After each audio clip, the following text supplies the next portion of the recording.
한국인의 밥상에서 양파는 자주 먹는 음식 중에 하나인데요. 이런 양파를 잘못 먹으면 암과 치매에 치명적인 영향을 줄 수 있습니다. 장수 음식 중에 하나로 꼽힐 만큼 건강에 좋은 양파, 어떻게 하면 암과 치매를 예방하고 건강하게 먹을 수 있는지 쉽고 재밌게 건강학생이 알려드리겠습니다. 지금 구독과 좋아요로 재밌는 건강정보 챙겨가세요. 세계보건기구 WHO가 10년 동안 세계 최대의 양파 생산지에서 역학조사를 하면서 아주 놀라운 사실을 발견했는데요. 세계 최대 양파 생산지는 중국 리니시로 이곳 주민들은 하루 2개의 양파를 섭취하는 것으로 알려졌습니다. 이 2개는 약 200g 정도로 크기가 각각 한 손에 잡히는 양파를 매일 먹은 양인데요. 여기 주민들의 수명은 중국 전체 평균 수명보다 약 5년 정도 긴 것으로 밝혀졌는데 그 비결이 바로 양파에 있던 것이었습니다. 그런데 이렇게 좋은 양파즙으로 먹을 땐 주의하셔야겠습니다. 편한 섭취를 위해 양파즙으로 챙기시는 분들이 계신데요. 물론 양파즙이 몸에 좋기도 하지만 건강 상태나 상황에 따라 가려야 합니다. 양파 성분 중에는 피가 뭉치는 혈전을 막아주는 효과가 있어 당뇨에 걸리신 분들도 종종 챙겨 드시는데요. 그렇지만 채소나 과일의 즙을 내는 것은 액체로 만들어지는 과정을 거치다 보니 아무래도 몸에 빠르게 흡수가 되면서 혈당을 급격하게 올립니다. 게다가 양파즙의 경우에는 배즙이나 사과즙처럼 칼륨이 풍부하게 들어있어서 심장 기능이 떨어져 있는 경우엔 몸에 칼륨이 차곡차곡 쌓이게 되는데 약하게는 피로감이나 근육마비, 설사 등으로 증상이 나타날 수 있지만 심할 경우 심장에 무리가 생기기도 하고 심장이 과도하게 뛰면서 최악의 경우에는 심장마비에 이를 수 있습니다. 당뇨 걱정이나 신장의 기능이 약하신 분들도 절대 주의를 기울여야만 합니다. 그렇다고 양파를 안 먹을 순 없죠? 건강하게 먹는 방법 첫 번째, 국 끓일 때나 반찬으로 만들 때 느타리버섯과 함께 먹어보세요. 느타리버섯은 열량이 낮고 섬유소와 수분이 풍부해서 배를 든든하게 하되 살이 찌는 것을 방지합니다. 양파와 느타리버섯을 함께 넣어 국을 끓이거나 볶아서 반찬으로 먹으면 다량의 식이섬유로 인해 혈중 콜레스테롤 수치를 낮추는 효과를 볼 수 있습니다. 그리고 양파와 노루궁뎅이버섯을 함께 섭취해도 비슷한 효과가 있으니까요. 참고해주세요. 이처럼 먹는 방식에 따라 섭취하는 물질이 달라지는데요. 우리가 먹는 방식 중에 제일 맛있는 방식은 뭘까요? 바로 튀긴 것입니다. 튀긴 것이라면 신발을 튀겨도 맛있다고 할 만큼 바삭바삭 입은 즐겁지만 건강엔 최악입니다. 튀긴 거라면 아무리 양파라도 건강엔 정말 최악인 거죠. 양파튀김은 달달하고 부드러워 맛있지만 튀겼기 때문에 트랜스지방 함량이 높습니다. 트랜스지방은 한번 몸에 들어오면 그대로 몸에 저장되는 건 잘 아실 거예요. 이게 염증을 잘 일으키고 혈관을 망치게 하는 범인이니 최대한 안 먹는 게 좋겠죠? 그리고 튀김옷은 기본적으로 정제된 밀가루이기 때문에 당독소가 생기면서 암과 치매의 시작을 만듭니다.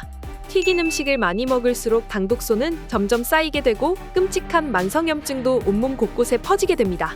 그렇지만 양파를 다른 방식으로 먹게 되면 만성염증 걱정도 안 할 수 있는데요. 건강하게 먹는 방법 두 번째, 강황이 들어있는 카레에 양파를 넣어 함께 먹어보세요. 카레는 노란색을 띠고 있는데요. 카레에 들어있는 강황에서 커큐민이라는 성분이 노란색을 띠고 있습니다. 이 커큐민은 강력한 항염증 효과를 내는데요. 커큐민은 지난 20년 동안 7천여 편에 달하는 논문과 연구를 통해 항염과 항산화, 항균 효과가 있다고 밝혀져 있습니다. 이 성분은 염증 억제약을 만드는 주성분으로 쓰일 만큼 그 효과는 강력합니다. 다른 약물과 효과는 비슷하면서도 부작용은 없어서 우리 몸에 떠도는 염증을 잡는데 이만한 친구는 없는 것 같아요. 여기에 양파에 들어있는 케르세틴이라는 성분은 동맥 경화증을 유발하는 만성염증을 예방하면서 혈관 내부의 지방과 콜레스테롤이 쌓이지 않도록 하니 따뜻한 카레에 달큰해진 양파가 입맛을 더 좋게 하니까 이보다 더 좋을 순 없습니다. 한편 양파를 썰면 매워서 눈물이 나는데요. 양파에는 휘발성 성분인 유아아릴이라는 성분이 있습니다. 그래서 매운맛을 중화시키기 위해 조미료처럼 꿀과 함께 먹는 경우가 있는데요. 이렇게 먹지 않도록 주의하셔야겠습니다. 양파를 아주 많이 먹으면 눈을 흐릿하게 하고 열이 나게 하기도 합니다. 그래서 특히 열병을 앓은 뒤라면 피하는 것이 좋은데요. 여기에 양파와 상극인 꿀과 함께 섭취하게 되면 시력이 나빠지고 심할 경우 실명을 일으키기도 하니 반드시 섭취에 주의하셔야 합니다. 그러면 양파는 어떤 조미료와 함께 먹는 게 최고일까요? 바로 식초입니다. 식초는 일주일 동안만 먹어도 대변에서 썩은 냄새가 안 날 정도로 몸속에 생긴 독을 제거하는데 최강의 효능을 가지고 있습니다. 식초는 우리 몸의 피와 살을 깨끗하게 만드는 게 이미 증명되었는데요. 여기에 모세혈관을 튼튼하게 해주는 양파의 효능을 더하면 양파와 식초의 효능을 극대화하면서 간단하게 암과 치매 예방을 할 수 있습니다.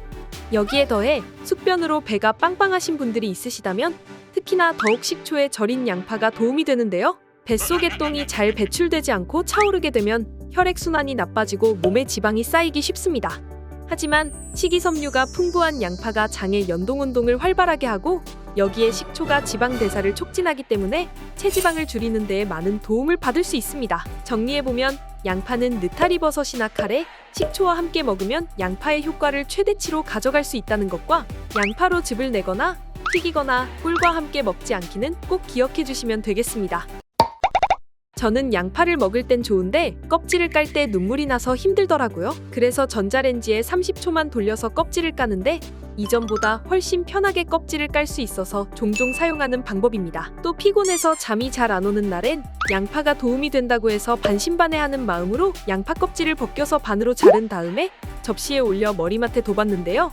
신기하게 금방 잠에 들 수 있었습니다. 이게 양파의 매운 향을 내는 알리신이라는 성분이 혈액순환과 뇌신경을 안정시키는 작용을 하면서 잠을 푹 잘 수 있게 해주더라고요. 저는 이렇게 양파의 도움을 받았는데요. 혹시 양파 꿀팁이 있으시면 댓글로 나눠주세요. 오늘도 건강학생의 컨텐츠는 계속됩니다. 오늘의 건강한 정보를 사랑하는 가족에게 공유해주세요. 우리 모두 건강하세, 우리 모두 건강학생.